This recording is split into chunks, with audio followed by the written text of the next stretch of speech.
سے گزارش ہے کہ نہ سمت کر آگے آ سکتے ہیں تاکہ بعد میں آنے والے مومنین ان کی جگہ مل سکے۔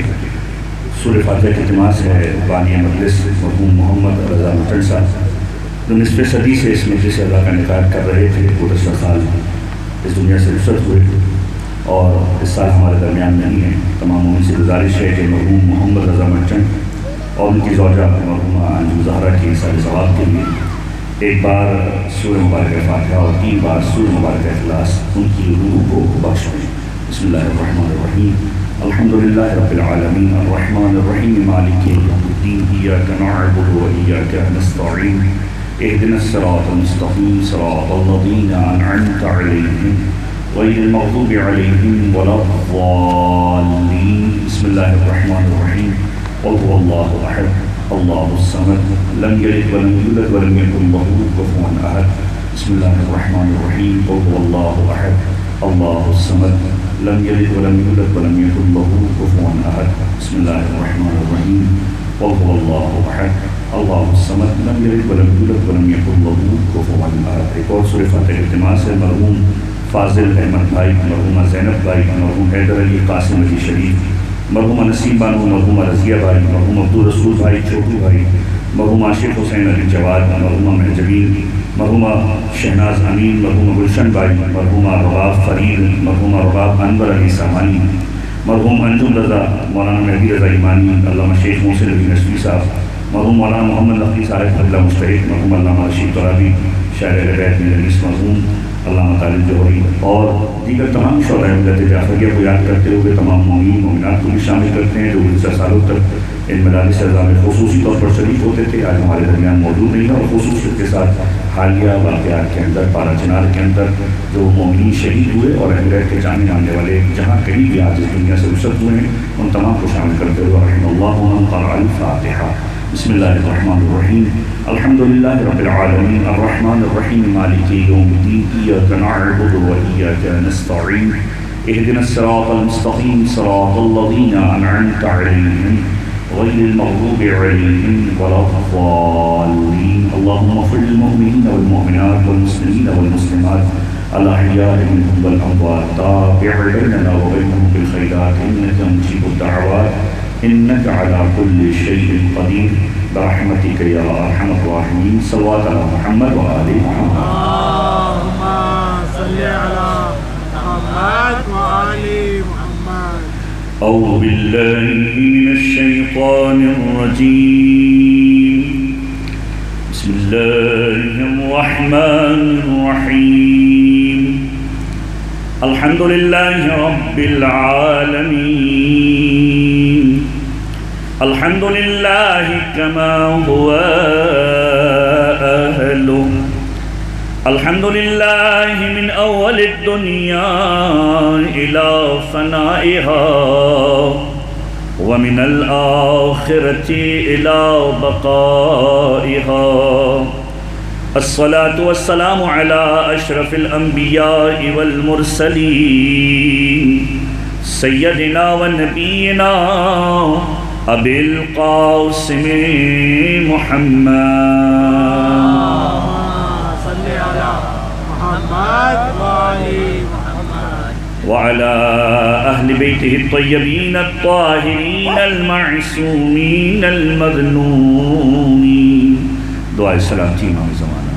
بسم اللہ الرحمن الرحیم، اللہم کن لولیک الحجة ابن الحسن صلواتک علیہ وعلى آبائه في هذه الساعة وفي كل ساعة وليا وحافظا وقائدا وناصرا ودليلا وعينا حتى تسكنه أرضك توعا وتمتعه فيها طويلا۔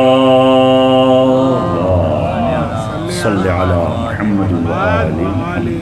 اللهم صل على محمد وآل محمد اللهم ارزقنا في الدنيا زيارة الحسين وفي الآخرة شفاعة الحسين واشرنا يوم القيامة تحت لواء الحسين وادخلنا الجنة من باب الحسين وجعلنا من الباقين في عزاء الحسين وجعلنا في كل عام وفي كل شهر وفي كل يوم وفي كل ساعة وفي كل لحظة في زوار الحسين اللهم صل على محمد وآل محمد أما بعد فقد قال الله تعالى في القرآن بسم الله الرحمن الرحيم إن تعدوا نعمة الله لا تحصوها صلوات على محمد وآل محمد اللهم صل على محمد وآل محمد. علماء کی موجودگی کے اندر بہرحال جسارت ہے کہ مجھے سا طالب علم کوئی گفتگو کرے، لیکن بہرحال آپ کی اجازت سے قرآن کریم کی ایک معروف ترین آیت کو آپ کی سماعتوں کی نظر کیا، اور سورہ مبارکہ النحل قرآن مجید کا یہ 16واں سورہ ہے اور اس کی آیت نمبر 18 بہت ہی زبردست یہ آیت ہے اور معروف ترین آیت ہے، اور حقیقت بھی یہی ہے کہ پروردگار عالم نے جو نعمتیں بنی نوع انسانیت کو دی ہے، ایک بشر ہونے کے اعتبار سے اور اس بشر کے اندر جتنی چیزیں اس کے وجود کے اندر ہیں ان تمام وجود کے اعتبار سے، اور پھر اس وجود کو پروردگار عالم نے جتنا نوازا، اس کو جس طرح کا ماحول فراہم کیا، یہ ساری کی ساری نعمتیں پروردگار عالم کی انسان کے اوپر ہیں، اور اگر انسان چاہے تو بھی ان نعمتوں کا شکرانہ ادا نہیں کر سکتا۔ قرآن کی آیت اس انداز سے مخاطب ہو رہی ان تعدوا نعمت اللہ لا تحصوها، اگر تم نعمت پروردگار کو گننا بھی چاہو تو تم گن نہیں سکتے، شمار نہیں کر سکتے۔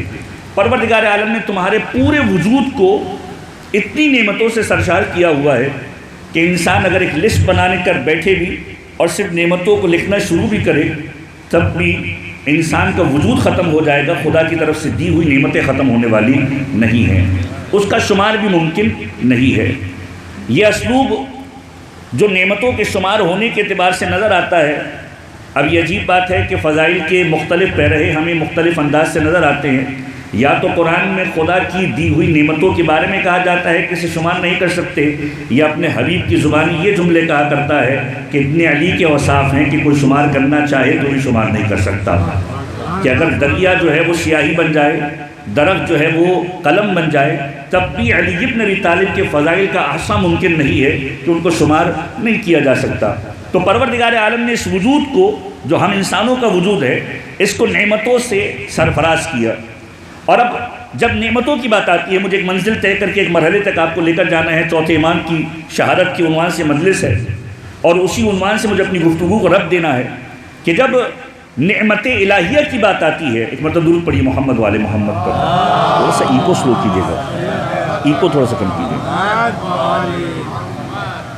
کہ جب نعمت الہیہ کی بات آتی ہے تو ہم اس بات کو سمجھنا چاہتے ہیں کہ پروردگار عالم کی عظیم ترین نعمت کیا ہے، اور یہی سوال خود رسول گرامی قدر نے کائنات کی اس ہستی سے پوچھا ہے کہ جو بعد پیغمبر سب سے افضل ہے اور پیغمبر کا وسیع ہے، پیغمبر کا جانشین ہے، پیغمبر کا سوال کرنا یہ بتلا رہا ہے کہ علی ابن ابی طالب کا تعارف اس انداز سے کرایا جائے کہ پیغمبر سوال کر رہے ہیں، یا علی یہ بتاؤ کہ پروردگار عالم کی سب سے بڑی نعمت کیا ہے؟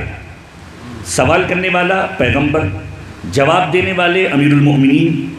اس بات کی گنجائش ہی نہیں کہ سوال کرنے والا کوئی عبث سوال کرے گا یا جواب دینے والا کوئی لغو جواب دے گا، دونوں ہستیاں معصوم ہیں، سوال پیغمبر نے کیا، جواب امیر المؤمنین دے رہے ہیں، اور سوال کیا یہ بتاؤ علی سب سے بڑی نعمت خدا کی کیا ہے؟ اور مولا کا جملہ یہ ہے کہ یا رسول اللہ، خدا کی سب سے بڑی نعمت یہ ہے کہ اس نے ہمیں عدم سے وجود بخشا، اس نے ہمیں عدم سے وجود بخشا، اسے ہماری ضرورت نہیں تھی۔ موجودات کے اعتبار سے جو تقسیم کی جاتی ہے، علماء بیٹھے ہیں تائید فرمائیں گے انشاءاللہ کہ ممکن الوجود ہے، واجب الوجود ہے، ممتنع الوجود ہے۔ جو موجودات کی قسمیں بیان کی جاتی ہیں، ایک وجود وہ ہے کہ جس کا ہونا ضروری ہے، وہ وجود پروردگار عالم کا وجود ہے، ایک ممتنع الوجود جس کا وجود نہیں ہونا چاہیے وہ خدا کا شریک ہے، اور ایک ہے ممکن الوجود جس کا امکان ہے، ہو نہ ہو کوئی فرق نہیں پڑتا۔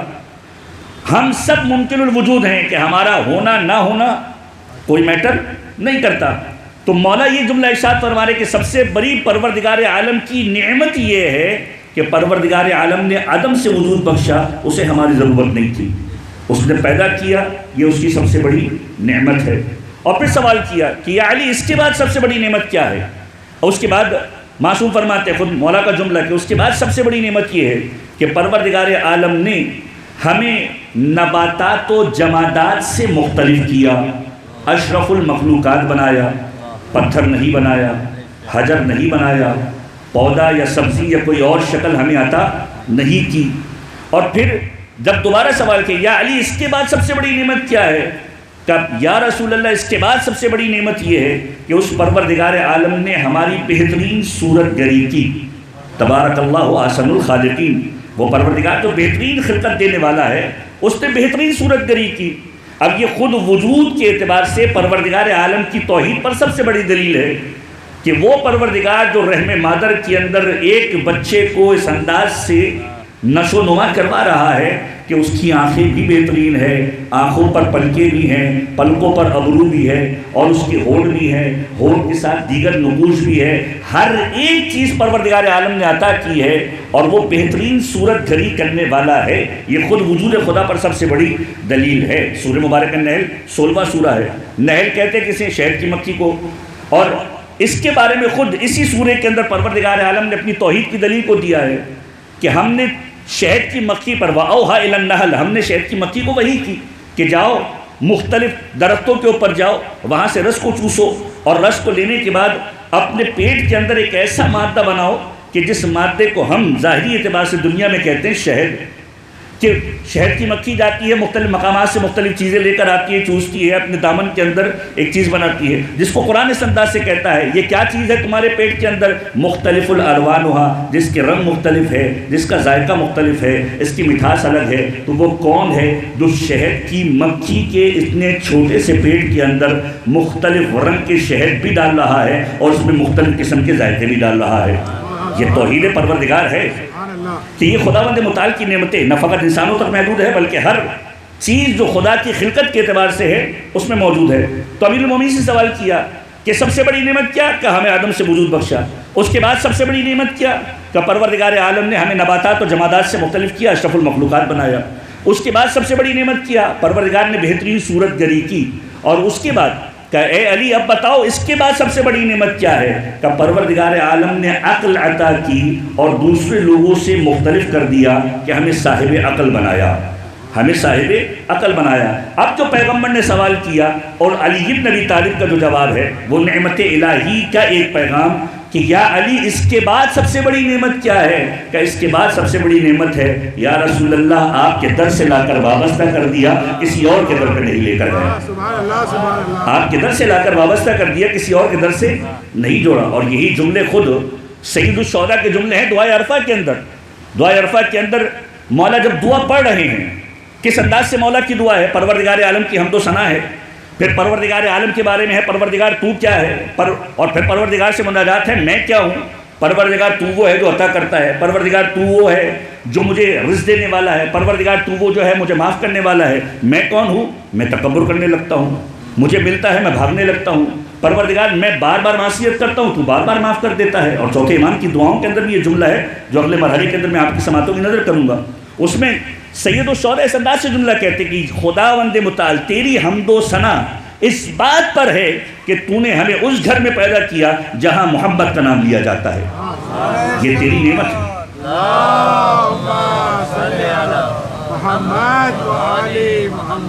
کہ تیری نعمتوں میں سے ایک نعمت یہ ہے کہ تو نے ائمۃ الکفر میں پیدا نہیں کیا، ان جگہوں پر پیدا نہیں کیا جہاں پر کفر والے رہا کرتے ہیں، تو نے اس گھرانے میں پیدا کیا جہاں تیرا نام لیا جاتا ہے، جہاں تجھے پکارا جاتا ہے۔ تو ان تعدوا نعمت اللہ لا تحصوها، پروردگار عالم نے جتنی نعمتیں دی ہیں ان کو ہم شمار نہیں کر سکتے۔ اب ہر نعمت اس بات کی متقاضی ہے کہ خداوند متعال کا شکر ادا کیا جائے۔ انسان فقط اپنے وجود کو دیکھے تو اپنے وجود میں جو نعمت ہے اسے نظر آتی ہے، وہ نعمتیں اس بات کا تقاضا کرتی ہیں کہ خداوند متعال کا شکر ادا کرو. خدا نے آنکھ دی، دیکھتے ہو، شکر ادا کرو کہ خدا نے دیکھنے کے قابل بنایا. پروردگار عالم نے سماعت دی، پروردگار عالم کا شکر ادا کرو کہ پروردگار عالم نے سننے کے قابل بنایا. یہ زبان کہ جس کے بارے میں معصوم کا جملہ ہے کہ جس کا وزن سب سے کم ہے لیکن جس کا عقاب یا جس کی تاثیر سب سے زیادہ ہے، تاثیر سب سے زیادہ سنگین ہے.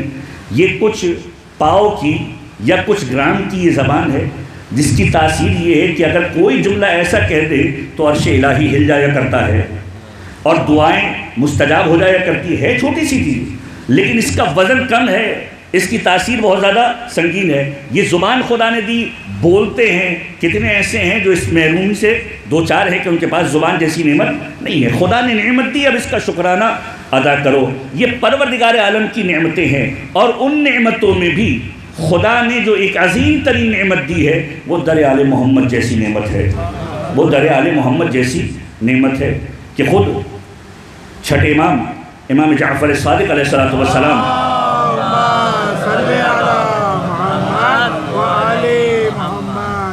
یہ ارشاد فرماتے ہوئے نظر آتے ہیں کہ جب معصوم سے سوال کیا گیا نعمت خدا کے بارے میں کہ مولا یہ بتائیے کہ پروردگار عالم کی نعمت کیا ہے اور کون سی نعمت ہے جس کے ذریعے انسان کامیاب ہونے والا ہے، تو چھٹے امام کا جملہ ہے. بہار الانوار کی روایت کے معصوم فرماتے ہیں نحن واللہ نعمت اللہ، ہم خدا کی قسم، خدا کی وہ نعمت ہے انعم بها العباد کہ پروردگار عالم نے جس نعمت کے ذریعے سے لوگوں کو سرفراز فرمایا.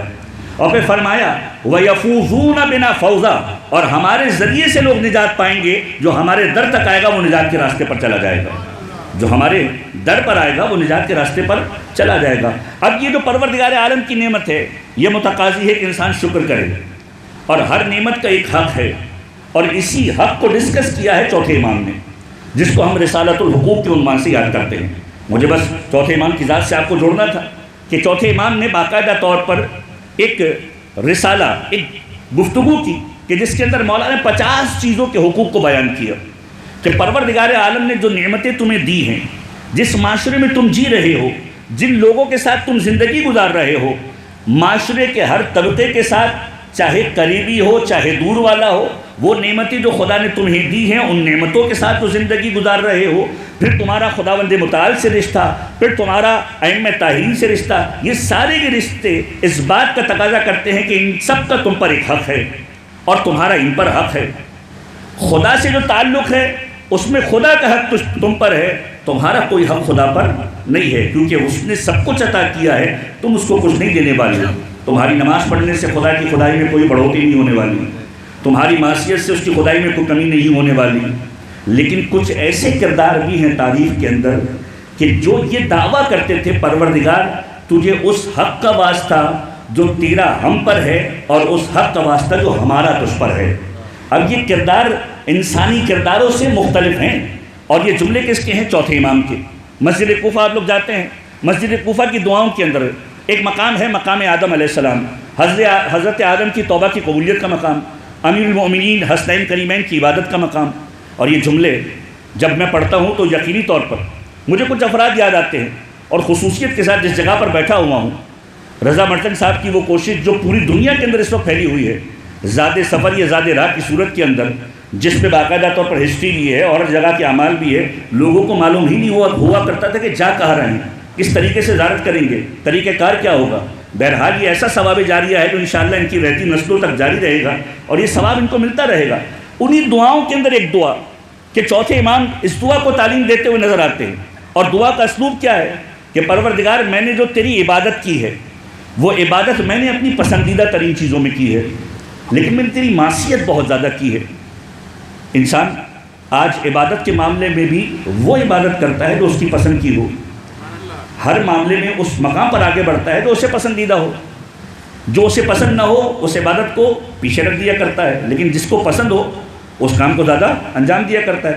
پروردگار میں نے اطاعتک فی اشیاء کثیرہ، پروردگار میں نے تیری اطاعت کی، عبادت کی بے شمار چیزوں کے اندر، لیکن وہ ساری کیا چیز تھی؟ وہ ساری وہ چیزیں تھیں جو مجھے پسند تھی. وقت ایسے ہی تو کہا میں نے معصیت بھی کی، بہت ساری چیزوں کے اندر معصیت کی، لیکن اے میرے پروردگار کمال یہ تھا کہ میں نے اپنی من پسند چیزوں میں عبادت کی پھر بھی تو نے برا نہیں بنایا، اور جب میں نے معصیت کی تو تو نے مجھے بندگی سے نہیں نکالا، تو نے مجھے بندگی سے نہیں نکالا، تو نے مجھے رسوا نہیں کیا، تو نے جو پردہ یا حجاب میرے گناہوں پر ڈالا ہوا تھا پروردگار تو نے اس حجاب کو ختم نہیں کیا۔ اور اس کے بعد مولا کہتے ہیں کہ پروردگار میں تجھ سے بھاگ کر جاؤں تو بھی کہا جاؤں کہ جس کے پاس بھاگ کر جاؤں گا وہ خود تیرا محتاج ہے، جو خود تیرا محتاج ہے، کس کے پاس بھاگ کر جاؤں؟ میرے پاس کوئی راستہ نہیں ہے مگر یہ راستہ ہے کہ تیری بارگاہ میں حاضر ہو جاؤں۔ اور اس کے بعد مولا یہ جملہ کہتے ہیں کہ پروردگار میں تجھ سے اس چیز کا سوال کر رہا ہوں، اس چیز کا سوال کر رہا ہوں جس کا میں مستحق نہیں ہوں۔ امام معصوم ہیں، تربیت کی جا رہی ہے، اس چیز کا سوال کر رہا ہوں جس کا میں مستحق نہیں ہوں، وہ چیز مانگ رہا ہوں جس کا استحقاق نہیں رکھتا کہ پروردگار تو مجھے آتش جہنم سے نجات دے دے۔ میرے اعمال کے بعد پروردگار اس بات کی گنجائش نہیں ہے۔ اور پھر مولا کہ پروردگار اگر تو معاف کر دے گا تو فخیر الراحمین لی، تو کتنا بہترین رحم کرنے والا ہے، اور اگر تو نے مجھے عقاب کے اندر ڈال دیا، سزا میں ڈال دیا، تو یہ تیرے عدل کے سبب سے ہے۔ اسی لیے پروردگار سے دعا کیا کرتے تھے؟ چوتھے امام کی دعا جو آپ لوگوں کی زبان پر اکثر ہوتی ہے، نماز کے بعد ہم پڑھتے ہیں، اللہم اسألک الراحۃ عند الموت، پروردگار میں چاہتا ہوں جب موت آئے میرے پاس تو راحت کے ساتھ آئے، والعفو عند الحساب، پروردگار تیری بارگاہ میں پہنچوں تو اپنے عدل سے کام نہیں لینا، اپنی معافی سے کام لینا، کہ تو معاف کرے گا تو یہ تیرا رحم ہے، تو عذاب دے گا تو یہ تیرا عدل ہے۔ اے میرے پروردگار میں وہ سوال کر رہا ہوں جس کا میں مستحق نہیں ہوں۔ اس کے بعد مولا جملہ کہتے ہیں کہ پروردگار انت و انا انا، تو ہے میں ہوں، تو بار بار انت العواد بالمغفرہ، تو بار بار معاف کر دیا کرتا ہے، وانا العواد بالجہل، وانا العواد بالجہل، پروردگار میں جہالت سے کام لیتا ہوں، میں انا العواد بالذنوب، میں بار بار معصیت کرتا ہوں، انت العواد بالحلم، پروردگار تو بردباری سے کام لیتا ہے، برداشت کرتا ہے میرے گناہوں کو، کہ معصیت کر رہا ہے میرا بندہ ہے، میری اطاعت نہیں کر رہا اس کے باوجود، لیکن میں بار بار جہالت سے کام لیتا ہوں۔ اور پھر مولا اس جملوں کو کہہ رہے ہیں جس جملے کے لیے پوری تمہید بنائی، اے میرے پروردگار میں تجھ سے سوال کرتا ہوں، اسألک بحق محمد و آل محمد، میں محمد اور آل محمد کے ذریعے سے تجھ سے سوال کرتا ہوں، اور اس حق کے واسطے سے سوال کرتا ہوں جو محمد اور آل محمد پر تیرا ہے اور جو محمد اور آل محمد کا تجھ پر ہے۔ یعنی کائنات میں خدا نے سب کو وجود دیا، پروردگار کا سب پر حق ہے، کوئی انسان یہ نہیں کہہ سکتا کہ میرا حق پروردگار پر نکلتا ہے، لیکن 5 ہستی ایسی ہیں کہ جن کے بارے میں خود معصوم اس انداز سے مخاطب ہو رہے ہیں کہ میرا حق، ہمارا حق، آل محمد کا حق پروردگار پر ہے، اور وہ حق کیا ہے کہ یہ پروردگار وہ پروردگار ہے کہ جس نے ان آل محمد کے ناموں کے ذریعے سے آدم کو توبہ کرنا سکھائی ہے۔ توبہ کرنا نہیں جانتے تھے، توبہ کرنا سکھائی ہے آل محمد کے ناموں کے ذریعے سے، 5 نام تعلیم دیے ہیں، آدم نے توبہ کرنا شروع کی ہے۔ اور پھر چوتھے امام اس انداز سے مخاطب ہوتے ہیں، پروردگار تجھے واسطہ محمد کے حق کا اور اس حق کا جو محمد کا تجھ پر ہے، تجھے واسطہ علی کے حق کا اور اس حق کا جو علی کا تجھ پر ہے، تجھے واسطہ فاطمہ کے حق کا اور جو فاطمہ کا حق تجھ پر ہے، جو واسطہ حسن مصطفیٰ کا اور جو حسن مصطفیٰ کا تجھ پر حق ہے، تجھے واسطہ حسین کا اور جو حسین کا حق تجھ پر ہے۔ پروردگار جو بہترین نعمتیں تو نے محمد اور آل محمد کے ماننے والوں کے لیے لکھی ہے، پروردگار ان نعمتوں میں مجھے بھی سرفراز فرما۔ یہ امام معصوم طریقہ بتلا رہے ہیں، جب حق کی بات ہے ہر نعمت اس بات کی متقاضی ہے شکر ادا کیا جائے، خدا نے نعمت دی، خدا کا تم پر حق ہے، اور خدا کا سب سے پہلا حق کیا ہے؟ خدا کا سب سے پہلا حق یہ ہے کہ اس کی معرفت کو حاصل کیا جائے، جیسا وہ ہے اس کو پہچانا جائے، اس کی عبادت ویسے کی جائے جیسے عبادت کا حق ہے۔ لیکن خدا جانتا ہے کہ ہم میں سے اکثر اس معرفت کی منازل پر تو پہنچ ہی نہیں سکتے۔ معاشرے کے اندر ایک آئیڈیالوجی جس انداز سے لائی جا رہی ہے، اس بات کو بھی ذہن میں ہونا چاہیے۔ دیکھیں ہر انسان اپنی کیپیسٹی کے باوجود، اپنی قدرت و توانائی کے باوجود یقینی طور پر اس منازل تک نہیں پہنچ سکتا کہ جس پر آل محمد کو پرورش، لیکن اس کا قطعاً یہ مطلب نہیں ہے کہ انسان ان کیفیتوں کے لیے کوشش کرنا چھوڑ دے۔ ایک آئیڈیالوجی کیا آ رہی ہے، اگر اس چیز سے ایسا فائدہ نہ ہو تو نہ کی جائے۔ عبادت میں اگر مزہ ہی نہیں آ رہا عبادت کا تو پھر عبادت نہ کی جائے۔ یا بعض اوقات عبادت یا نیکی کرتے ہوئے اس انداز سے جملے کہے جاتے ہیں کہ آپ نے تو ثواب کی وجہ سے عبادت کی، ایسی عبادت کا کیا فائدہ لالچ میں کی، اب ذرا پوچھیے امیر المومنین سے جا کر، خود امیر المومنین بتلا رہے ہیں، رہتی قیامت تک کلام امیر المومنین ہمارے لیے حجت اس انداز سے ہے کہ امام بتلا کر گئے کہ جو عبادت کرتے ہیں یا تاجروں والی عبادت کرتے ہیں یا غلاموں والی عبادت کرتے ہیں یا آزاد لوگوں کی عبادت کرتے ہیں، جو ثواب کے شوق میں عبادت کرتے ہیں وہ تاجروں والی عبادت ہے، جو گناہ کے خوف سے عبادت کرتے ہیں غلاموں والی عبادت ہے، اور جو خدا کو لائق عبادت جان کر عبادت کرتے ہیں وہ آزاد لوگوں کی عبادت ہے۔ اور پھر مولا نے کہا کہ میں نے جب بھی خدا کی عبادت کی ہے، جب تک خدا کو دیکھا نہیں ہے اس وقت عبادت نہیں کی۔ معنی کیا ہے؟ فرمایا لا ببصر، ان آنکھوں سے نہیں، بالبصیرہ، لیکن دل کی آنکھوں سے خدا کے وجود کو پایا ہے، تب میں نے عبادت کی ہے پروردگار عالم کی۔ تو خدا کا حق تم پر ہے۔ اب خدا کے بعد جو سب سے بڑا حق تم پر ہے وہ کس کا ہے؟ خدا کے بعد جو سب سے بڑا حق تم پر ہے وہ ان کی ان حجتوں کا ہے جو خدا نے تمہارے لیے رکھی، انبیاء ما سبق، رسول گرامی قدر، ائمہ طاہرین۔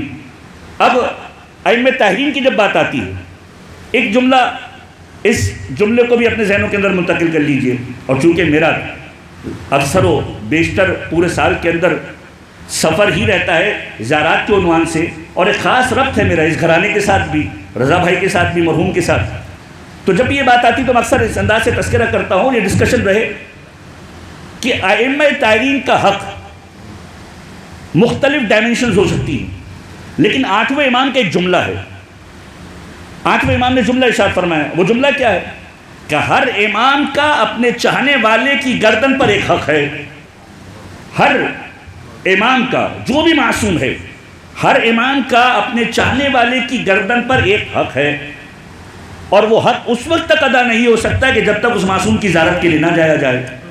یعنی اگر کربلا جا رہے ہو تو زیارت تو یقینی طور پر ہے، نیت یہ کر کے جاؤ اے مولا جو آپ کا حق مجھ پر ہے اس حق کی ادائیگی کے لیے جا رہا ہوں۔ کربلا کی زیارت امام کے اس حق کی ادائیگی ہے جو ہر مومن کے حق کے اوپر، گردن کے اوپر حق ہے امام کا۔ اور پھر سید الشہداء کی ذات اقدس کیا ہے؟ ابھی روز عاشور گزرا ہے، روز عاشورہ کربلا معلیٰ کے اندر پروردگار عالم نے شرف دیا، اسی حوالے سے ایک روایت، پورے سال کی سب سے بڑی مخصوصی کیا ہے؟ روز عاشورہ کی مخصوصی، کہ انسان روز عاشور سید الشہداء کی بارگاہ میں پہنچے، کہ معصوم کا جملہ یہ ہے من ارادہ ای یقضی، کہ جو یہ ارادہ کرے کہ وہ ادا کرے کس چیز کو؟ حق کا رسول اللہ، رسول کے حق کو ادا کرے، حق کا امیر المومنین علی ابن ابی طالب کے حق کو ادا کرے، حق کا فاطمہ الزہرا، فاطمہ زہرا کے حق کو ادا کرے، حق کا حسن، حسن مصطفیٰ کے حق کو ادا کرے، فَلْيَزُرِ الْحُسَيْنِ یوم عاشورہ، روز عاشورہ پہنچ کر امام حسین کی زیارت کرے۔ تم چاہتے ہو کہ رسول کے حق کو ادا کرو، تم چاہتے ہو کہ امیر المومنین کے حق کو ادا کرو، تم چاہتے ہو فاطمہ زہرا کے حق کو ادا کرو، کیا کرو؟ روز عاشور پہنچو، امام حسین کی زیارت کو انجام دو۔ تو خدا کا حق تم پر ہے، ائمہ طاہرین کا حق تم پر ہے، رسولوں کا حق تم پر ہے، اور پھر تمہارے نفس کا حق تم پر ہے کہ جو وجود پروردگار عالم نے دیا ہے، اور 7 چیزیں تمہارے وجود کے اندر امپورٹنس رکھتی ہیں۔ اب یہ معصوم کا جملہ ہے، 7 چیزوں کو مولا نے مخاطب کیا ہے اس رسالۃ الحقوق کے اندر، کہ پروردگار عالم نے تمہیں آنکھ دی ہے، پروردگار عالم نے تمہیں کان دیے ہیں، پروردگار عالم نے تمہیں زبان دی ہے، پروردگار نے ہاتھ دیے ہیں، پروردگار نے پیر دیے ہیں، پروردگار نے شکم دیا ہے، پروردگار عالم نے شرمگاہ دی ہے۔ یہ تمہارے پورے وجود کا اسٹرکچر ہے، اور جو تمہارا اسٹرکچر بنا ہوا ہے اس میں کوئی بھی ایسی چیز نہیں ہے کہ جس پر تم یہ کہو کہ میں فخر کر سکتا ہوں، کوئی ایسی چیز نہیں ہے کہ جس پر تم یہ کہو کہ فخر کر سکتا ہوں۔ آنکھیں خوبصورت ہیں، آنکھوں کا خوبصورت ہونا اگر تمہارے لیے خوبصورتی کی علامت ہے، زبان بڑی میٹھی ہے تو زبان ہے کیا؟ اگر کان سے سن رہے ہو تو یہ بھی سن لو۔ اب امیر المومنین کا جملہ نہج البلاغہ اٹھا کر دیکھیے، اعجبوا لہذا الانسان یتکلم بلحم وینظر بشحم ویتنفس بخرم ویسمع بعزم، کہ یہ انسان کون ہے، اس کی ساخت کے اوپر تعجب کرو، حیرت کرو۔ کیا حیرت کرو؟ اس کی پوری بناوٹ کے اوپر حیرت کرو کہ دیکھتا ہے تو چربی کے ٹکڑے سے دیکھتا ہے، ینظر بشحم، چربی کے ٹکڑے سے دیکھتا ہے، یتکلم بلحم، اور بات کرتا ہے تو گوشت کے لوتھڑے سے بات کرتا ہے، یسمع بعزم، ہڈیوں کے ذریعے سے سنتا ہے، یتنفس بخرم، دو سوراخوں کے ذریعے سے سانس لیتا ہے. یہ وہ چیزیں ہیں جو انسان کو ظاہری زندگی میں سامنے لا کر رکھ دی جائیں. انسان کراہیت کا اختیار کرے گا کہ ہڈیاں نہیں کھاتا ہوں، گوشت کا لوتھڑا ایسے نہیں کھاؤں گا، چربی سے شغف نہیں ہے. کہ تمہاری ذات کے اندر ساری کی ساری وہ چیزیں رکھی ہیں جو ظاہری اعتبار سے تمہیں پسند نہیں ہے، اس کے باوجود تم تکبر کرتے ہو. عجبت للمتکبر، مولا کا جملہ، مجھے تعجب ہے تکبر کرنے والے کے اوپر. کان بالامس نطفۃ ویکون غدا جیفۃ، کہ جو کل کچھ بھی نہیں تھا تو کیا تھا؟ کل ایک نطفے کا ایک نطفہ تھا، 2 بوند ایسے کہ نجاست کے قطرے تھے، اور جب کل مر جائے گا تو کیا ہوگا؟ مردار ہو جائے گا. جس کی ابتدا نجس ہو، جس کی انتہا نجس ہو، اسے تکبر کا اختیار کس نے دے دیا؟ آج سینہ چوڑا ہوا ہے، گردن میں سریا ہے، مومن سے بات کرتے ہوئے اس انداز سے مخاطب ہوتا ہے کہ ایسا لگتا ہے کہ کوئی آسمانی سلطانی مخلوق آ گئی ہے کہ اس کو ضرورت ہے. مومن سے ملاقات کرے، یہ بھی حق ہے. امام نے فرمایا مومن کا مومن پر حق ہے. من حق المؤمن علی اخیہ المؤمن، ایک مومن کا حق دوسرے بھائی جو مومن ہے اس کے اوپر حق کیا ہے؟ کہ اس کی زیارت کے لیے جائے. اور جب اس کی زیارت کے لیے جائے، امام معصوم فرماتے ہیں لا حاجۃ منہ، اگر کسی بغیر حاجت کے چلا جائے کسی مومن کی زیارت کرنے کے لیے. ہم بغیر کام کے کہاں جاتے ہیں؟ امام کہہ رہے ہیں بغیر کام کے اگر جاؤ، بغیر حاجت کے جاؤ، تو پروردگار کیا کرتا ہے؟ پروردگار اپنے لیے واجب کرتا ہے کہ اس کی عزت کرے کہ جو اس مومن کی زیارت کے لیے گئے. دنیا عزتوں کی محتاج ہے، خدا تمہاری عزت کرے گا کہ اگر تم بغیر کسی حاجت کے دوسرے مومن کی زیارت کے لیے جا رہے ہو. یہ امام معصوم کا کلام ہے کہ تمہاری ساکھ کے اندر وہ چیز رکھی ہیں، آنکھ، زبان، کان، ہر چیز کا حق ہے. یہ زبان تمہاری وہ ہے جو وزن میں بہت کم ہے لیکن اس کی تاثیر بڑی سنگین ہے، کہ اس کو سکوت کا حامل بناؤ، اس کی سکوت کا عادی بناؤ، اسے خاموش رکھنے کا عادی بناؤ. زمانہ غیبت کے اندر اس عنوان سے بھی ایک روایت کی تعبیر ہے کہ جب کسی نے امام سے پوچھا مولا یہ بتائیے آخری زمانے کے اندر کون شخص محفوظ رہے گا؟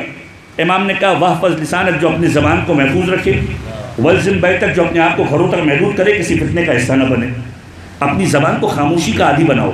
ہر جگہ پر بولنا مومن کا وتیرہ نہیں ہوا کرتا. تاریخ نے جملہ لکھا ہے، احنف بن قیس اصحاب میں سے، امیر شام کا دربار ہے، امیر شام کے دربار میں بیٹھا ہوا ہے، ہر کوئی امیر شام کی تعریف کر رہا ہے. امیر شام مخاطب ہوا، اے احنف ذرا کچھ بولو گے نہیں؟ تمہیں بھی تو بہت ساری باتیں معلوم ہے. اور احنف وہ ہے جو امیر المومنین کے جملوں کو گھول کر پی کر بیٹھا ہوا ہے. اور اس کا جملہ یہ ہے، میں بولوں تو کیا بولوں؟ بولوں گا تو جھوٹ بولنا پڑے گا، بولوں گا تو جھوٹ بولنا پڑے گا. خدا سے ڈر لگتا ہے، خدا سے ڈر لگتا ہے، اور نہ بولوں تو تجھ سے ڈر لگتا ہے، نہ بولوں تو تجھ سے. تو بہتر یہ ہے کہ میں اپنی زبان کو خاموش کر کے رکھوں، نہ بولوں، اس میں بہتری ہے. انسان کی زبان پر خدا کا حق ہے، انسان کی آنکھوں پر خدا کا حق ہے. یہ وجود جو خداوند متعال نے تمہیں دیا، ان تمام چیزوں پر خداوند متعال کا حق ہے جس حق کی ادائیگی ہونی ہے. اور اس کے بعد معصوم اس انداز سے کہتے ہیں یہ شکم کا حق، یہ شرم کا حق. فرمایا بہترین چیز جو تمہارے وجود کے اندر ہونی چاہیے، تمہارا شکم حرام سے پاک ہونا چاہیے، تمہاری شرمگاہ حرام سے پاک ہونی چاہیے. کہ تمہاری شرمگاہ اگر حرام سے بھری ہوئی ہے تو پھر یقین جانو کہ کسی ایسے قضیے کے اندر تم جا کر مبتلا ہوں گے جیسے کربلا کا قضیہ ہے. اور خود سید السودا کا جملہ ہے کہ جب مولا نے خطبہ دیا ہے کربلا کے میدان کے اندر اور امر بالمعروف کر رہے تھے تو اس انداز سے جملہ کہا تھا کہ میرا امر بالمعروف، میری باتیں ان پر اثر نہیں کریں گی کیونکہ ان کے بدون، ان کے شکم حرام سے بھرے ہوئے ہیں. کہ یہ حرام وہ چیز ہے جو تمہیں حقیقت دین کو سمجھنے میں دشوار کر دیتی ہے، تمہاری سماعتوں کو غائب کر دے گی، تم دین تک نہیں پہنچ پاؤ گے، حق تک نہیں پہنچ پاؤ گے. اور اس کے بعد امام فرماتے ہیں کہ پھر تمہارا حق کیا ہے؟ تمہارا حق ہے اپنے قرابت داروں کے اوپر، اپنے قرابت داروں کے حق کو ادا کرو. جو تمہارے صلہ رحم کے افراد ہیں ان کی قرابت کی اس نسبت کو حق کے طور پر ادا کرو کہ اگر تم دیکھو کہ تمہارا کوئی رشتہ دار مصیبت کے اندر ہے تو اس کی مصیبت کو دور کرو. اور اس میں سب سے پہلے کس کا حق ہے؟ اب معصوم فرماتے ہیں سب سے پہلے حق جو ہے وہ ماں کا حق ہے. ماں کا حق ہے، ماں کا حق بچوں کے اوپر اور بچوں کا حق ماں کے اوپر. لاسٹ ایئر اسی مقام پر صحیفہ سجادیہ کی ایک دعا کا حوالہ دیا تھا اور اس جملے کو آج دوبارہ تکرار کر دوں. یہ تکرار مفید ہوا کرتی بعض اوقات، اگرچہ کہ ریپیٹیشن ہے لیکن سمجھانے کے لیے عرض کر دوں. ماں باپ کا حق، والدین کا حق بچوں پر اور بچوں کا حق والدین کے اوپر. معصوم نے دونوں طرح کی دعائیں تعلیم کی ہیں چوتھے امام نے. اور وہ دعائیں کس انداز سے ہیں کہ چوتھے امام فرماتے ہیں ماں باپ اپنے بچوں کے لیے کیا دعا کریں؟ پروردگار ان کی نسبت ہم سے ہے، ان کے خیر و شر کا تعلق ہم سے ہے. پروردگار یہ اچھے ہیں تو اچھے کی نسبت بھی ہم سے ہے، یہ برے ہیں تو برے کی نسبت بھی ہم سے ہے. ہمیں ان کی بہترین تربیت کرنے کی توفیق دینا. پروردگار ان کو شیطان مردود سے بچا لینا کہ وہ تو گھات لگا کر بیٹھا ہوا ہے، ہم اس سے غافل ہیں. پروردگار ہم اس کی گھات کے اندر، اس کے دھوکے کے اندر، اس کے مکر کے اندر، اس کے ہیلے کے اندر گرفتار نہ ہو جائیں. اور پھر جب یہ دعا جو ماں باپ کے لیے بچے کریں گے، اس میں وہ جملہ واقعاً قابل دید ہے کہ مولا فرماتے پروردگار کو ان کی خدمت کرنے کا جو طریقہ ہے وہ الہام کر دے کہ میں ان کی خدمت کروں، کہ میں ان کی خدمت کے اندر لذت کو پاؤں. اور وہ لذت کیسی ہو؟ وہ لذت ایسی ہو کہ خدمت کرتے ہوئے میرے قدم تھکاوٹ محسوس نہ کریں. اور وہ لذت ایسی ہو کہ جیسے سینے کے اندر جب کوئی ٹھنڈا پانی پیتے تو لذت آتی ہے، وہ لذت محسوس کروں. اور پروردگار کیسی لذت محسوس کروں کہ جب میں خدمت کر رہا ہوں تو جو نیند کا خمار ہے، جب نیند سے بیدار کیا جاتا ہے، گہری نیند سے اٹھنے کے بعد بندے کا ایک جملہ ہوتا ہے تھوڑا اور سونے کا دل ہے، ابھی نیند کا خمار باقی ہے، کہ یہ جو نیند کی لذت ہے خدمت کرتے ہوئے ایسی لذت پروردگار مجھے دے دے اور مجھے ان کا شفیع بنا، انہیں میرا شفیع بنا روز قیامت. تو یہ والدین کا حق ہے، بچوں کا حق ہے ماں باپ کے اوپر. ماں باپ کا حق کیا ہے؟ اب معصوم کی روایتیں ملتی ہیں کہ جب پیدا ہو بہترین نام دے، ایسے نام جو آل محمد سے نسبت رکھتے ہوں. فرمایا جس گھر میں محمد نام کے بچے، علی نام کے بچے، فاطمہ نام کے بچے گھومتے ہیں، اس گھر میں فخر و فاقہ نہیں ہوا کرتا. یہ ہماری مشکلات ہے کہ ہمیں ایسا یونیک اور جینون نیم چاہیے، بالکل ایسا نیا نیم چاہیے جو مارکیٹ میں کسی کے پاس نہیں ہو. یاد رکھیے یہ وہ نام تھے جو آل محمد کے ساتھ نسبت رکھتے تھے. شہزادی کا نام تاریخ میں پہلے ملتا ہے کہ فاطمہ رائدہ بھی موجود تھی، فاطمہ بنت اسد بھی موجود تھی، لیکن جو نام حسن و حسین کے رکھے گئے ویسے نام پہلے کسی کے نہیں تھے. یہ خاصہ خاندان اہل بیت کی چند مخصوص شخصیات کا ہے، باقی اور کسی کا نہیں ہے. اور فرمائیے وہ نام ہیں جو باعث شرف و عزت ہیں کہ یہ نام رکھو گے گھر میں فخر و فاقہ نہیں آئے گا. اب جب نام رکھ دیا اب ان کی بہترین تربیت کرو، محمد مصطفیٰ کی محبت سکھاؤ، قرآن کی تعلیم دو، آل محمد سے محبت سکھاؤ. یہ ماں باپ کا حق ہے کہ بچوں کو سکھائیں، ان سے پوچھیں کہ کیا اچھا کر رہے ہو، کیا غلط کر رہے ہو. اور پھر بچوں کا حق کیا ہے کہ جب تم دیکھو کہ ماں باپ اس مرحلے پر پہنچ چکے ہیں کہ اب انہیں تمہاری ضرورت ہے تو پھر اف تک نہ کہو جو قرآن کہتا ہے. ان کے سامنے آواز بلند نہ کرو، تمہاری آواز بلند نہ ہونے پائے. اور پھر اس انداز سے معصوم جملہ کرتے ہیں کہ جب ختمی مرتبہ احمد مصطفیٰ محمد مصطفیٰ صلی اللہ علیہ وآلہ وسلم، تھوڑا تھوڑا اگر آپ لوگ سمٹ کر آگے کی جانب تشریف لے کر آ جائیں تو جو باہر مومین بیٹھے ہیں ان کے لیے بھی جگہ بن جائے. ایک مرتبہ درود کا سہارا دیجیے گا محمد والے محمد کا.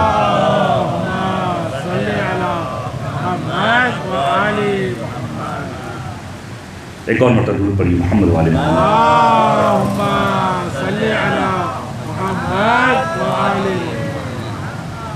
ایک اور مرتبہ درود کا سہارا دیجیے.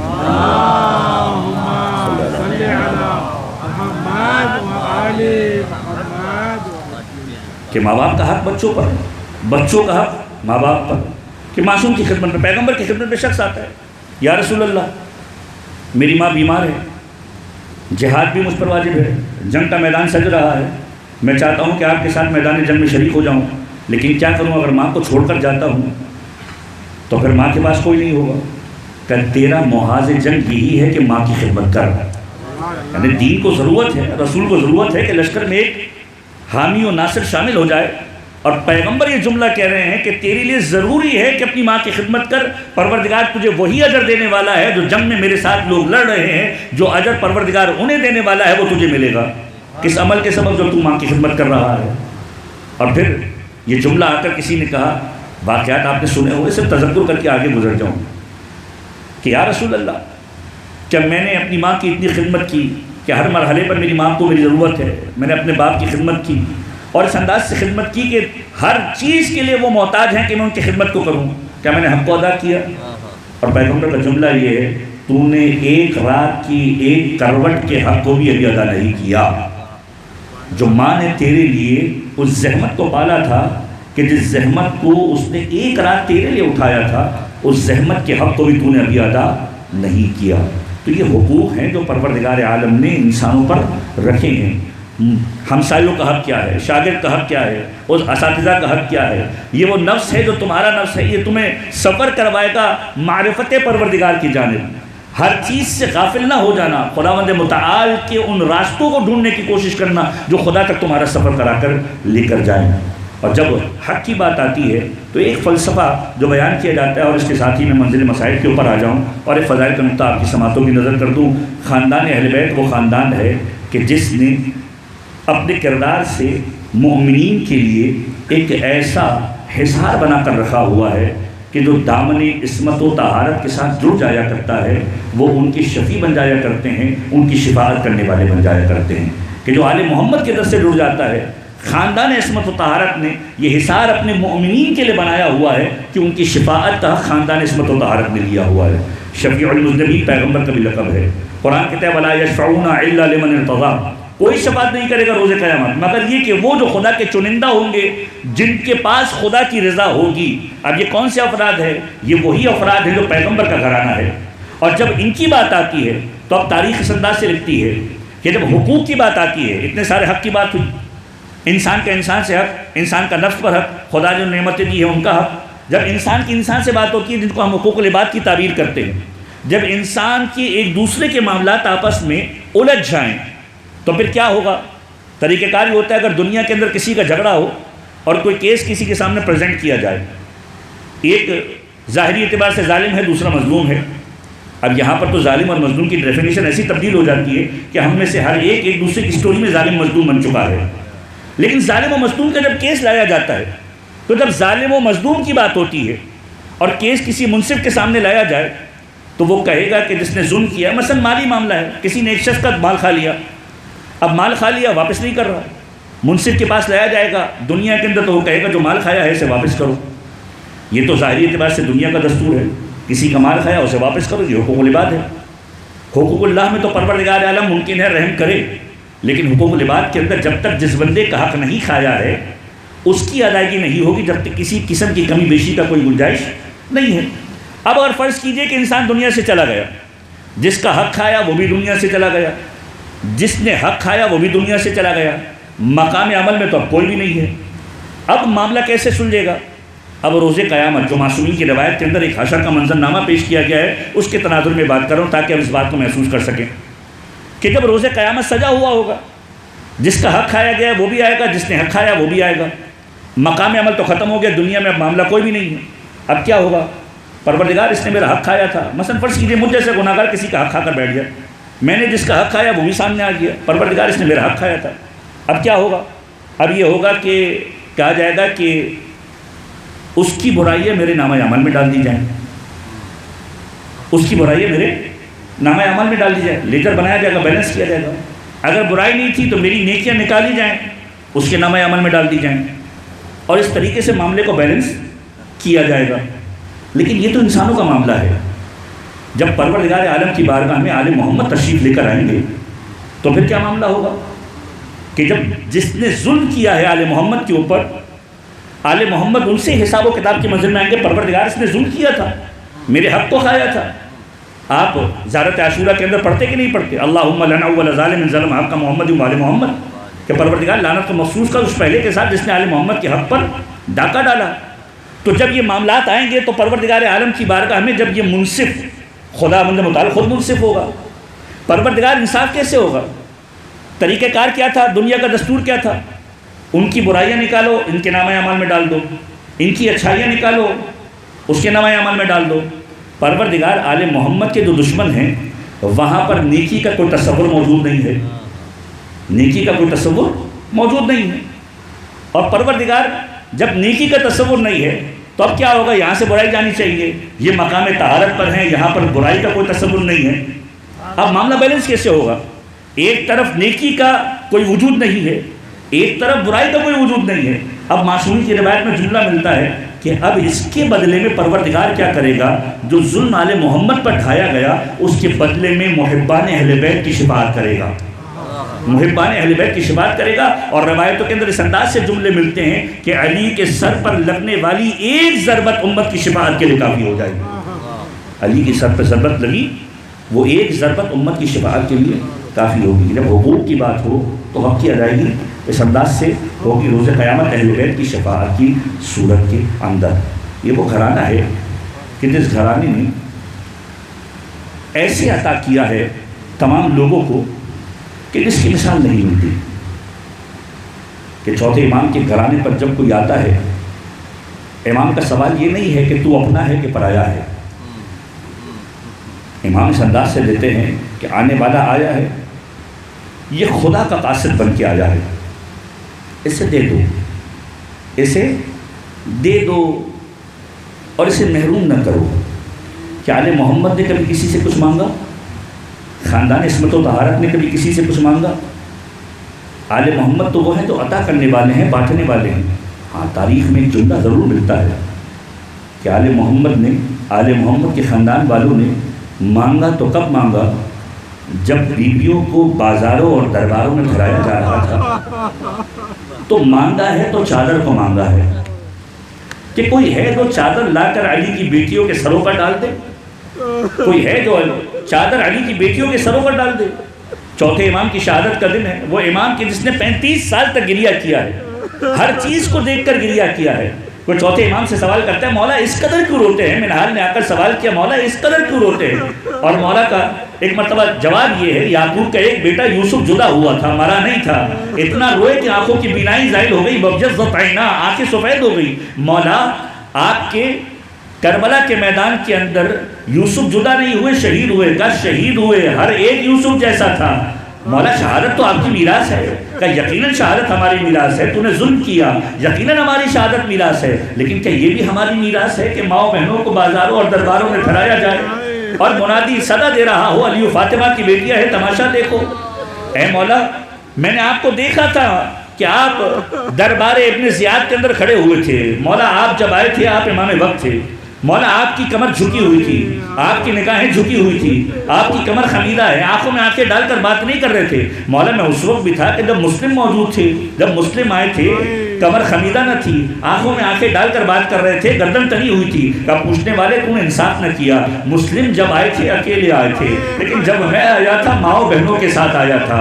نگاہیں اٹھاتا تو کیسے اٹھاتا؟ کبھی زینب کے چہرے پر نگاہ پڑ جاتی تھی، کبھی کلثوم کے چہرے پر نگاہ پڑ جاتی تھی. اس معصوم نے کون سی مصیبت کو نہیں دیکھا ہے؟ اس معصوم نے اس مصیبت کو دیکھا ہے کہ ننھی شہزادی ہے کہ جو اپنے بھائی کے لیے راحت کا سبب پیدا کر رہی ہے، ننھی شہزادی ہے جو دربار میں گفتگو کر رہی ہے. انسان چاہتا ہے نا، اگر آپ کا کوئی گھر والا پریشانی کے اندر ہو، آپ چاہتے ہیں کہ اس کے لیے راحت کا سامان پیدا کرے. ارباب منبر ایک روایت کو پڑھا کرتے ہیں کہ جب تاریخ میں یہ جملہ ملتا ہے کہ جب کربلا والوں کا قافلہ کوفہ چلا اور کوفہ سے شام کی جانب چلا، شام میں ایسے راستوں سے گزارا گیا کہ جب کئی دنوں تک پیدل چلایا گیا، ایسے راہ گزر سے گزارا گیا کہ جہاں پر زمین ایسی سخت ہوا کرتی تھی کہ پالوں میں پاؤں میں چھالے آ جاتے تھے، زمین ایسی ہوا کرتی تھی کہ جہاں پر کانٹے موجود تھے. سید سجاد ان مقامات سے گزرتے ہوئے جا رہے ہیں. ایک مرحلہ ایسا آیا کہ میرے مولا و آقا نے ایک مرتبہ بیٹھ لیا، اپنے قدموں کو سمیٹ لیا. ایک مرتبہ سکینہ قریب آئی اور ایک جملہ کہا، بھیا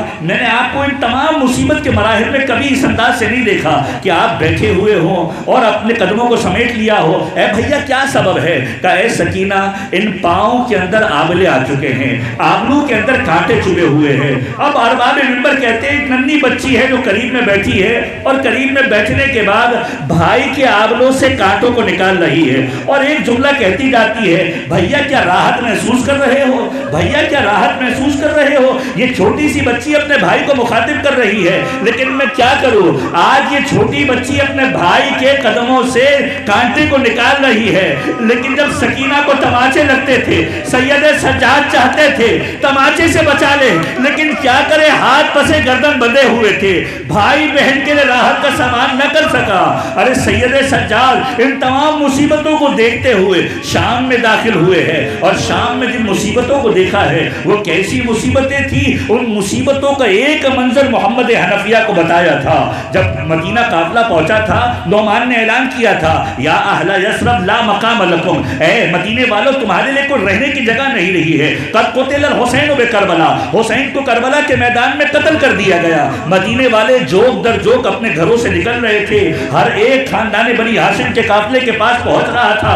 دیکھا کہ کچھ لوگ بہت تیزی کے ساتھ آگے بڑھے ہیں، ایک محمد حنفیہ ہے اور ایک مستور ہے۔ مستور نے سر پر ردا کو ڈالا ہے، تیزی سے جاتی ہے، اور ایک مرتبہ خاندان بنی ہاشم کے قافلے کے پاس پہنچنے کے بعد بیویوں کی عماریوں میں جھانک جھانک کر دیکھ رہی ہے۔ ارباب منبر کہتے ہیں بیویوں کی عماریوں کے اندر جھانک جھانک کر دیکھ رہی ہے۔ کس کو تلاش کر رہی ہو فاطمہ صغریٰ؟ کہ مجھے معلوم ہے میرا بابا مارا گیا، مجھے معلوم ہے میرا چچا مارا گیا، مجھے معلوم ہے میرا اکبر مارا گیا، مجھے معلوم ہے میرا قاسم مارا گیا، لیکن میرا بھیا علی اصغر تو ہوگا نا، کسی نہ کسی کی آغوش میں ہوگا، کوئی کیسے بتلائے؟ اے فاطمہ صغریٰ، علی اصغر تو 2 مرتبہ مارا گیا، ایک مرتبہ تیر ناحق سے مارا گیا اور ایک مرتبہ خنجر سے مارا گیا۔ اب محمد حنفیہ آگے بڑھتے ہیں اور ایک مرتبہ اس کو پکارتے ہیں جو ایک نحیف و لاغر سی شخصیت ہے، قافلے کے ساتھ آئی ہے۔ قریب پہنچ کر کہتے ہیں اے بزرگوار، اس قافلے کے اندر میرا میرا بھتیجا سید سجاد بھی آیا ہے، وہ جوان ہے، کیا تو نے اسے دیکھا ہے؟ ایک مرتبہ سید سجاد پکار کر کہتے ہیں اے چچا محمد حنفیہ، مجھے نہ پہچانا؟ میں سید سجاد ہوں۔ اے سید سجاد، تیری عمر 24 سال ہے، کیا سبب ہے تیری ریش سفید ہو چکی ہے؟ کیا سبب ہے تیرے بال سفید ہو چکے ہیں؟ اور سید سجاد کا جملہ یہ ہے اے چچا، جو شام میں دیکھ کر آیا ہوں اس کے بعد شام نے مجھے بوڑھا کر دیا۔ اے سید سجاد، کیا دیکھا؟ ایک منظر بتایا ہے، محمد حنفیہ زمین پر گرے ہیں، اور وہ منظر کیا تھا؟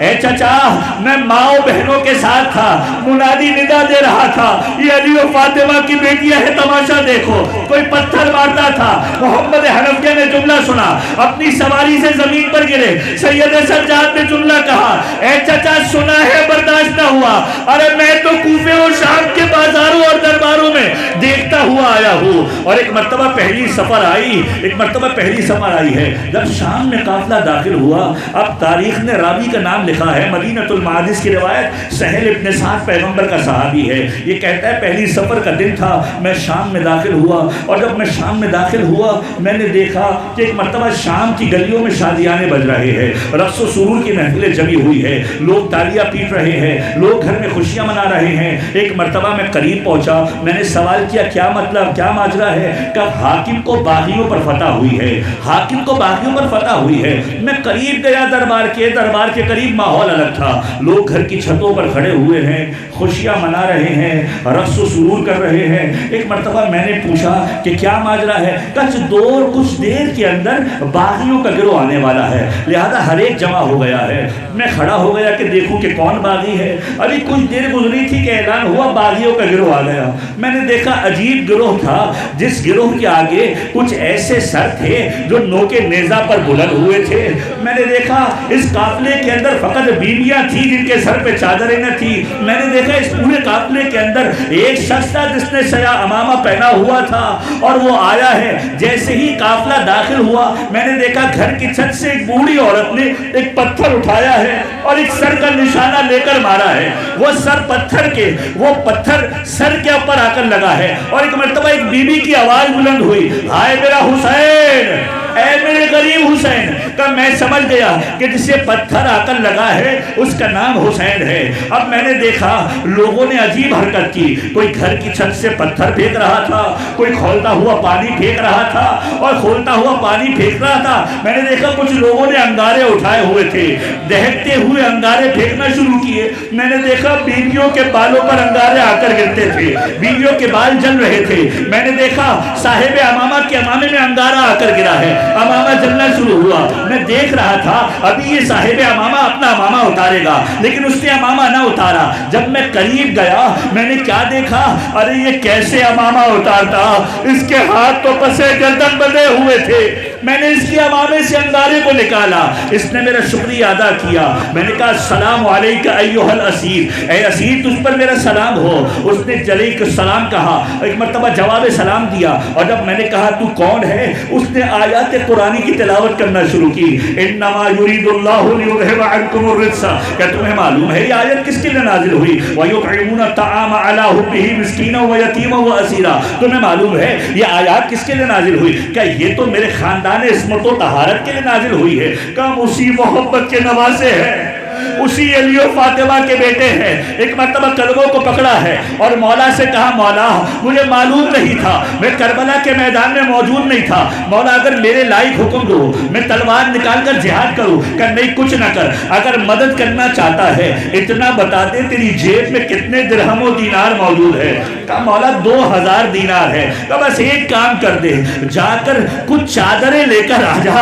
اور بیویوں کے سروں پر چادریں دے دے، یہ کہتا ہے میں نے 1000 دینار کی چادر لی اور ایک مرتبہ آ کر چادروں کو بیویوں کے حوالے کیا، بیویوں نے سر پہ چادر کو ڈالا ہے، اور میں امام کے پاس آیا، ابھی امام کے پاس پہنچا تھا کہ ایک مرتبہ آواز بلند ہوئی، بیویوں نے رونا شروع کیا، ایک مرتبہ سوال بلند کیا، صدا کو بلند کیا، واہ حجابا، ارے سروں سے چادریں چھین لی گئی، اب مولا نے جملہ کہا جو بچا کچا مال ہے ایک کام کر، ارے اس شخص کے پاس جا جس نے نوکے نیزہ پر سر حسین کو اٹھا کر رکھا ہوا ہے، جا کر اسے یہ پیسے دے دے اور کہہ دے زینب سے دور چلے جا، زینب سے دور چلے جا، سکینہ سے دور چلے جا، مولا کیا سبب ہے کہ جب تماش بینوں کو تماشا کرنا ہوتا ہے سر حسین کو زینب کے قریب لے کر آتے ہیں، یہ نامحرموں کا مجمع بیویوں کی سواریوں کے قریب آتا ہے، نامحرموں کی نگاہیں زینب کے سر پر پڑتی ہے،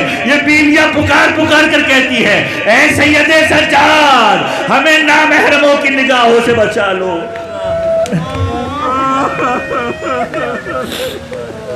وَسَيَعْلَمُ الَّذِينَ ظَلَمُوا آلَ مُحَمَّدٍ أَيَّ مُنْقَلِبٌ يَنْقَلِبُونَ بار الہا ہمارے اس قلیل توسل کو اپنی بارگاہ میں شرف قبولیت عطا فرما، اے میرے پروردگار ہم سب کے گناہ کبیرہ و صغیرہ کی مغفرت فرما، پروردگار ہمارے مرحومین کی گناہ کبیرہ و صغیرہ کی مغفرت فرما، پروردگار خصوصیت کے ساتھ جس گھر میں اس مجلس اعلیٰ کا انعقاد کیا گیا ہے، پروردگار یہ خدمت گزار گھرانہ ہے، پروردگار ان کی خدمتوں کو اپنی بارگاہ میں منظور فرما، اے میرے پروردگار ان کو جوار معصومین میں جگہ عنایت فرما، اے میرے پروردگار ان کی نسلوں کے اندر انہی خدمتوں کو جاری و ساری رکھنے کی توفیق عنایت فرما، اے میرے پروردگار تیری بارگاہ میں دعا کرتے ہیں، ذکر حسین قبۃ الحسین کی تعبیر پیش کی ہے معصوم نے کہ جہاں پر دعائیں قبول ہوتی ہیں، پروردگار جو مومن پریشان حال ہے اپنی حاجتوں کو لے کر آیا ہے، پروردگار اس کی تمام جائز شرعی حاجات کو پورا فرما، اے میرے پروردگار تیری بارگاہ میں التجا کرتے ہیں، پروردگار تجھے واسطہ محمد اور آل محمد کو جو اولاد ہیں انہیں اولاد صالحہ عنایت فرما،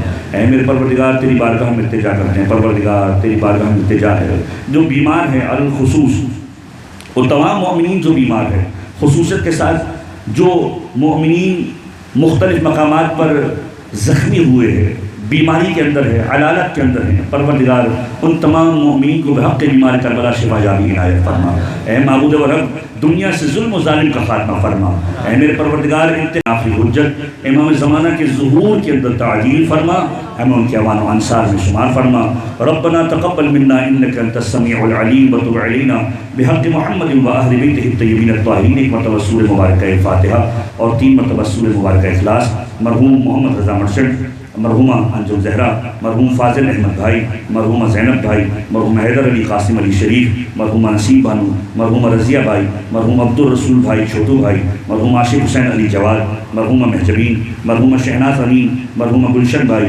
مرحومہ رباب فرید، مرحومہ رباب انور علی ساوانی، مرحوم انجم رضا، مولانا مہدی رضا ایمانی، علامہ شیخ محسن علی نصفی، مرحوم مولانا محمد نقی صاحب اللہ مجتہد، علامہ رشید ترابی، علامہ طالب جوہری، شاعر اہل بیت میر انیس مرحوم، تمام شہدائے ملت جعفریہ حالیہ واقعات یہ پارا چنار کے تمام شہدائے ملت کو شامل کرتے ہوئے جتنے مومنین اور مومنات جو یہاں پر گزشتہ سالوں میں شریک ہوتے تھے ان کو یاد کرتے ہوئے جو اب دنیا میں نہیں ہیں، اور جتنے مومنین ابھی موجود ہیں ان کے تمام مرحومین کو شامل کرتے ہوئے رحم اللہ من قرأ الفاتحہ۔